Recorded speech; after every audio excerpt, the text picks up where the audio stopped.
Actuellement, vous écoutez l'inspecteur McFallen qui est sur les lieux du crime effroyable d'un homme de 40 ans assassiné à coups de machine à écrire. C'est une enquête effroyable et je suis sur la piste de 4 suspects. D'abord Marcos, son fils, ce bras ténébreux à la chevelure capillairement parfaite et qui drague les petites minettes. Celui-ci ferait le coupable parfait, idéal. Ensuite Raoul, le petit nouveau qui vient d'arriver à Madrid et qui n'hésite pas à s'élancer sur la place pour danser, un peu timide. Enfin, j'ai le petit grand frère de Raoul qui est doué avec tout, mais surtout pas avec les filles. Il est bon partout, en classe, en cours. C'est le petit chouchou du père, celui-là. Il fait flipper avec son père, il me fait très très flipper. Ensuite, j'ai Sandra. Waouh, Sandra, cette blonde, brune, pulpeuse, qui tente de me faire du charme pour éviter que j'accuse Marcos. Je sens que ceci a des choses à me dire. C'est l'inspecteur McFallen qui vous parle. Et je vais mener mon enquête.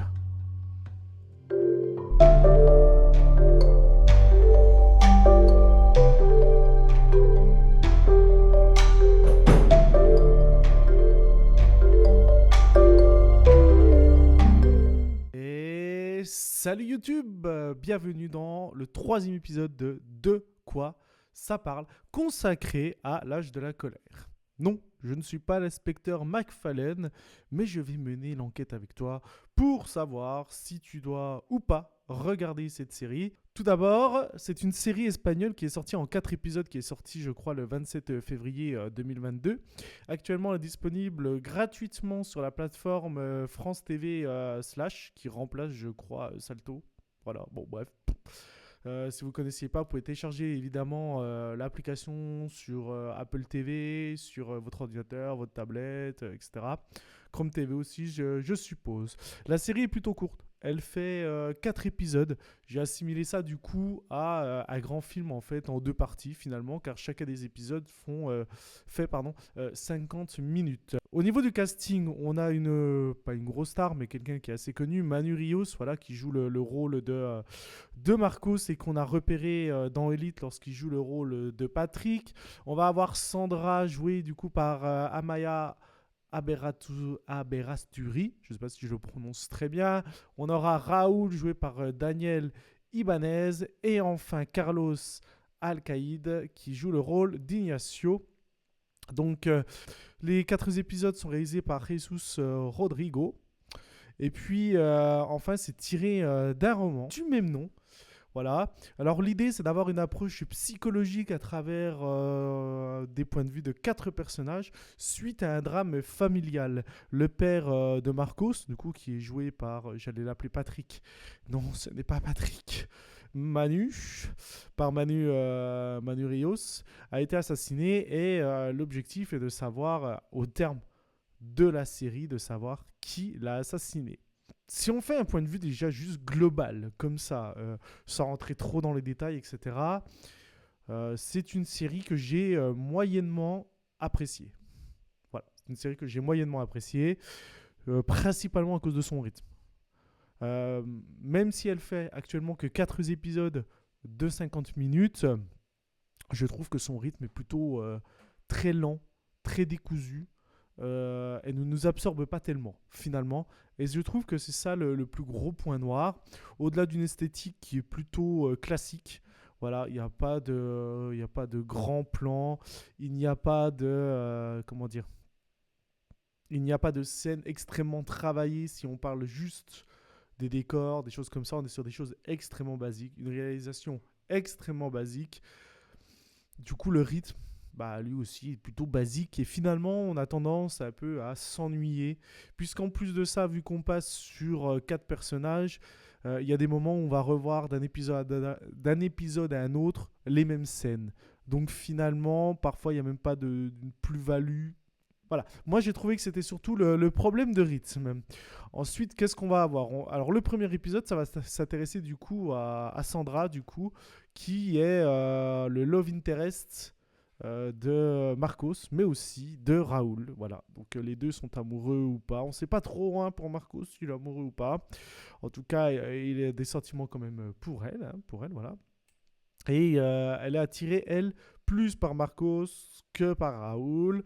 Voilà, ensuite le deuxième épisode, lui, va s'intéresser du coup à Ignacio, du coup le frère de Marcos, dont le père en est très fier, car il réussit tout, car c'est un modèle pour la famille, il a toutes les bonnes notes, il a même un prix, etc. Ensuite, le troisième épisode est focalisé sur Raoul, qui lui vient tout juste d'arriver à Madrid, qui est un petit peu, comment dire, voilà, il est timide, un peu plus timide que les autres, peut-être plus réservé. En tout cas, c'est ce qu'ils essaient de nous faire croire et qui sort de sa coquille, etc., etc. Je laisse à chacun de voir. Et enfin, on va s'intéresser dans le dernier épisode à Marcos, puisque finalement, c'est censé être autour de lui que l'intrigue tourne.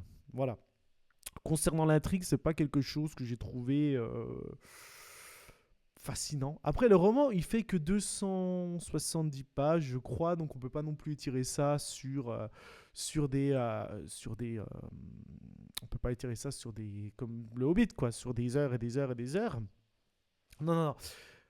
Mais par rapport en fait à ce que disait l'auteur, qui disait du coup que c'était normalement un roman tourné sur quelque chose de psychologique, sur l'Espagne, voilà, qui était décrit comme un univers assez libre, etc., mais qui avait une façade finalement, une façade obscure, enfin un arrière obscur, une ruelle obscure, quelque chose d'obscur. Voilà, moi j'ai trouvé que tout était assez finalement très classique. Très classique, j'ai pas trouvé que chercher qui avait tué le père était intéressant. J'ai pas trouvé que Marcos qui se cherche, voilà, il sait pas s'il est homosexuel ou pas, toute cette découverte et tout était intéressante. Pourquoi? Parce que j'ai trouvé que finalement les dialogues, les scènes entre les personnages n'étaient pas forcément captivante, tout simplement.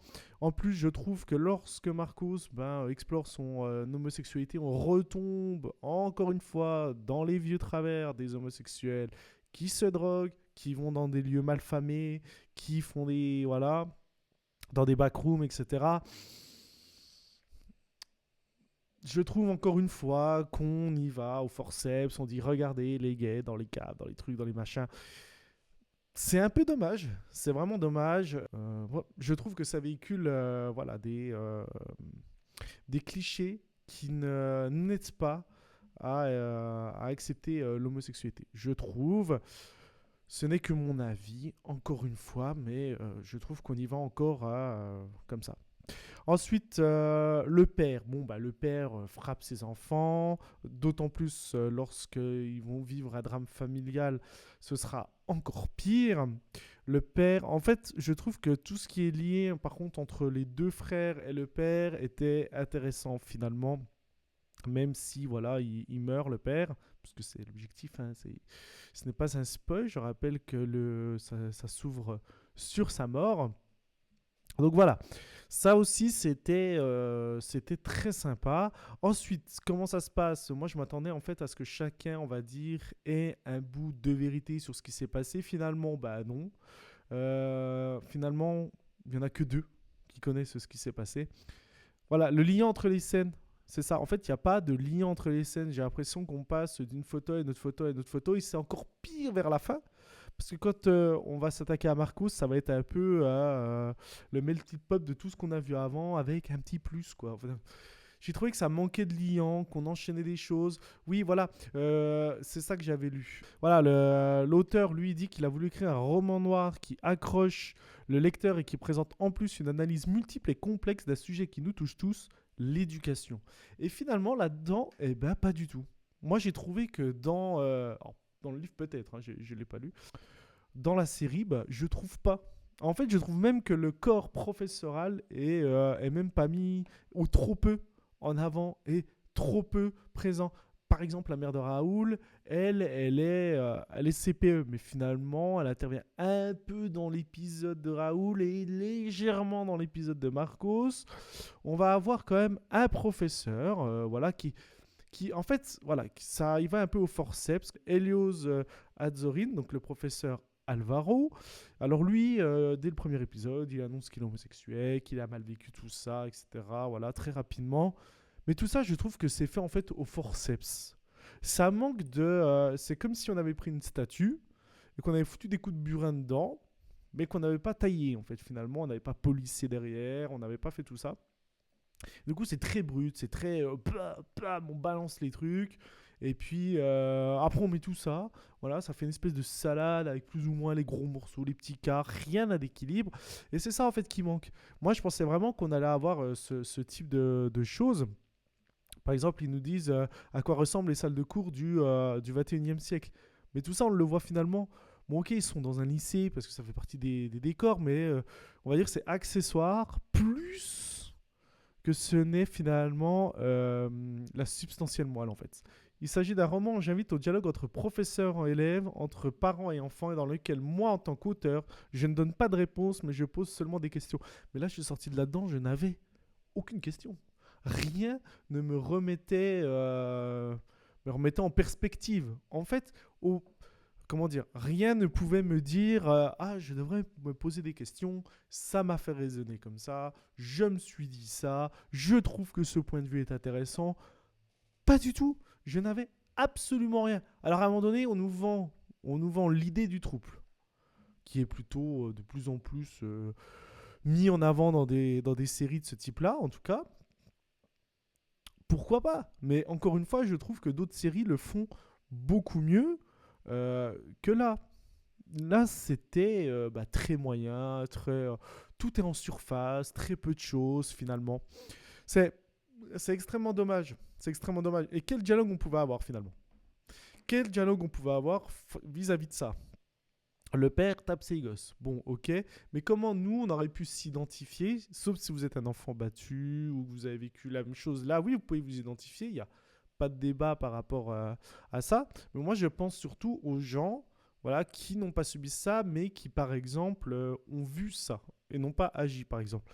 Eh ben, ils ont pas de personnage, on va dire, à l'intérieur de la série sur lequel s'identifier. Et c'est ça qui manque, je pensais, c'est l'identification. Finalement, on a 4 personnages qui sont plus ou moins différents. Je dirais que le plus différent des 4, ça va être le Ignacio, du coup le grand frère. Les 3 autres sont à peu près dans la même veine finalement. Il n'y a pas grand chose. Ils sont tous les 3 bisexuels. Ils sont tous les 3 en trouble, ça tombe bien. Ils sont tous les 3 très ouverts. Sauf peut-être Marcos au début qui n'est pas très ouvert. Mais bon, ça va très vite changer. Euh, Finalement, voilà, c'est ça en fait. C'est un rythme décousu. Et puis surtout, c'est ennuyeux. Et les thématiques qu'on est censé avoir, je trouve qu'on les retrouve pas tout simplement. Donc, est-ce que je dois vous le conseiller si vous avez 4 heures à perdre? Oui, regardez-le, c'est gratuit, vous payez pas, c'est sur France TV Flash. Ouais, allez-y. Si vous êtes content de voir des BG torse nu, oui, pourquoi pas? Pourquoi pas? Pour le reste, je pense que c'est dispensable. Je pense que cette série n'apporte pas de débat de société. Je trouve n'apporte pas ce qu'elle est censée amener, ne serait-ce que voilà, sur l'éducation, sur comment on apporte cette éducation, sur qu'est-ce qu'on en fait. Voilà, à un moment donné, on a quand même un professeur qui se fait du coup alpaguer par le père suite à un court-métrage que les 3 autres ont fait. Voilà, mais ça non plus, finalement, c'est très peu... on sait pas, on nous dit à un moment donné, vers la fin, que le proviseur voudrait que le père s'en aille, etc. Je reprends. On a un peu vers la fin, dans le dernier épisode, où le professeur dit que le proviseur voudrait qu'il s'en aille et qu'il démissionne, etc. Bon, soit. Mais finalement, c'est juste une phrase sur les 4 heures, alors que ça aurait peut-être mérité d'avoir un vrai coup de projecteur là-dessus, la pression des parents qui veulent mettre leurs pensées au sein des établissements et comment, par exemple, l'éducation fait pour s'en sortir. Ça, c'est un vrai débat en plus actuel. C'est un vrai débat actuel. Mais finalement, on l'effleure comme ça. Voilà. Donc, est-ce que je conseille? Non. Si vous avez 4 heures à perdre, vous avez tout vu en ce moment, oui, voilà. Mais sinon, non, je ne pense pas que c'est une série qui restera dans les annales. Voilà. Personnellement, je la trouve très fade. Pas parce que qu'on met trois gilets colorés que c'est esthétique. Il n'y a pas tant de choses, c'est plutôt générique. Il n'y a rien qui se dégage. Voilà. Bon, ce n'est que mon avis. En tout cas, Je vous laisserai la regarder. Moi, j'aimerais bien me procurer le roman pour pouvoir faire le comparo. J'espère en tout cas que vous avez aimé mon intro. Je ne sais pas sur quel autre sujet nous parlerons plus tard. Je ne sais pas, je me laisse la joie de me laisser porter par les découvertes, bien évidemment. On se retrouve de toute façon les lundis, les mercredis, les vendredis et les dimanches en live sur Twitch. Si vous voulez venir en parler. Si vous avez vu la série, je vous invite à mettre un commentaire là sous cette vidéo. Moi, j'y répondrai. Je serais intéressant de savoir si vous l'avez vu. Qu'est-ce que vous en avez pensé si c'est le cas.